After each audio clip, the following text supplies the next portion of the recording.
Assalamualaikum warahmatullahi wabarakatuh. Saya Dinda Dwi Sari dengan nomor induk mahasiswa 2011300013. Di sini saya akan membahas terkait pengantar muamalah dan syirkah. Dalam pengantar muamalah terdapat kata fikih muamalah, yang dimana fikih itu dapat diartikan sebagai pemahaman, sedangkan muamalah dapat diartikan sebagai saling bertindak, saling berbuat, dan saling mengamalkan. Jika kita gabungkan dua kata ini menjadi satu, maka dapat diartikan sebagai pengetahuan tentang kegiatan atau transaksi yang berdasarkan hukum-hukum syariat, serta mengenai perilaku manusia dalam kehidupan yang diperoleh dari dalil-dalil Islam secara rinci. Kemudian bagaimana sih dasar hukum fikih muamalah itu? Nah, dasar hukum fikih muamalah itu terdapat di dalam Al-Quran surat An-Nisa ayat 29 dan surat Al-Maidah ayat 1. Dari ayat-ayat ini kita sudah dapat mengetahui nih bagaimana kegiatan muamalah ini sudah dijelaskan dalam Al-Quran. Sebenarnya hukum asal muamalah ini adalah boleh, kecuali ada dalil yang mengharamkannya. Jika tidak ada dalil yang mengharamkannya, maka kegiatan transaksi itu boleh-boleh saja untuk dilakukan. Kemudian muamalah juga memiliki dua ruang lingkup, yaitu adabiyah yang dimana mencakup segala aspek yang berkaitan dengan masalah adab dan akhlak, dan ada juga madiyah yang dimana mencakup aspek yang terkait dengan kebendaan yang halal, haram, dan subhat untuk diperjualbelikan.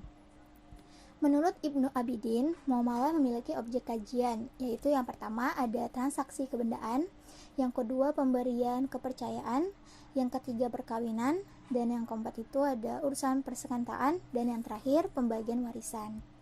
Lalu apa aja sih prinsip dasar muamalah itu? Nah, prinsip dasar muamalah itu yang pertama, hukum asal dalam semua bentuk muamalah itu adalah boleh, kecuali ada dalil yang mengharamkannya.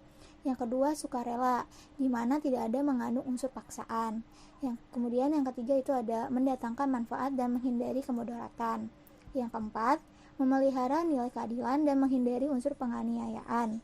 Yang kelima yaitu sahdu azariyah, dan yang terakhir itu ada larangan terkait iktikar, goror, maisir, dan riba.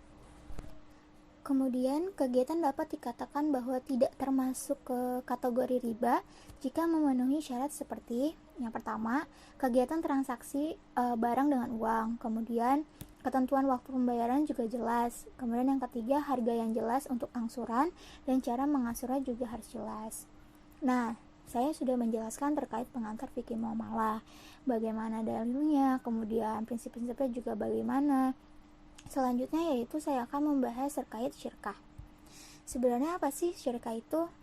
Syirkah adalah kerjasama usaha antara dua orang atau lebih di bidang modal atau jasa dengan menetapkan usaha antar dua orang atau lebih di bidang modal atau jasa. Jadi syirkah itu dapat diartikan sebagai kerjasama yang dimana sama-sama mengeluarkan modal dan sama-sama mengelola usaha tersebut. Dasar hukum syirkah ini terdapat di Quran surah Syad ayat 24. Kemudian syirkah juga mempunyai rukun, yaitu ada sifat akad, kemudian ada akidoin, dan yang terakhir ada objek dari akad itu sendiri. Dalam syirkah terdapat dua macam, yaitu syirkah amlak dan syirkah uqud. Syirkah amlak adalah kerjasama antara dua orang atau lebih untuk memiliki harta bersama tanpa adanya akad syirkah. Akad syirkah ini dibagi lagi menjadi dua, yaitu syirkah ijbar dan syirkah ikhtiar. Nah, yang kedua ada syirkah uqud, yaitu kerjasama antara dua orang atau lebih untuk menjalin kerjasama dalam harta dan keuntungan. Dalam akad ini, baik itu keuntungan ataupun kerugian itu sama-sama ditanggung oleh masing-masing pihak. Akad uqud ini dibagi menjadi 4 macam, yaitu syirkat inan, syirkat ujuh, syirkah abdan, dan syirkah mufawadah. Kemudian bagaimana berakhirnya syirkah?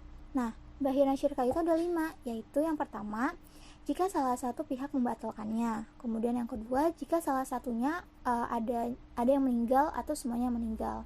Kemudian yang ketiga, jika salah satu pihaknya tuh gila, murtad, dan tidak cakap bertindak hukum.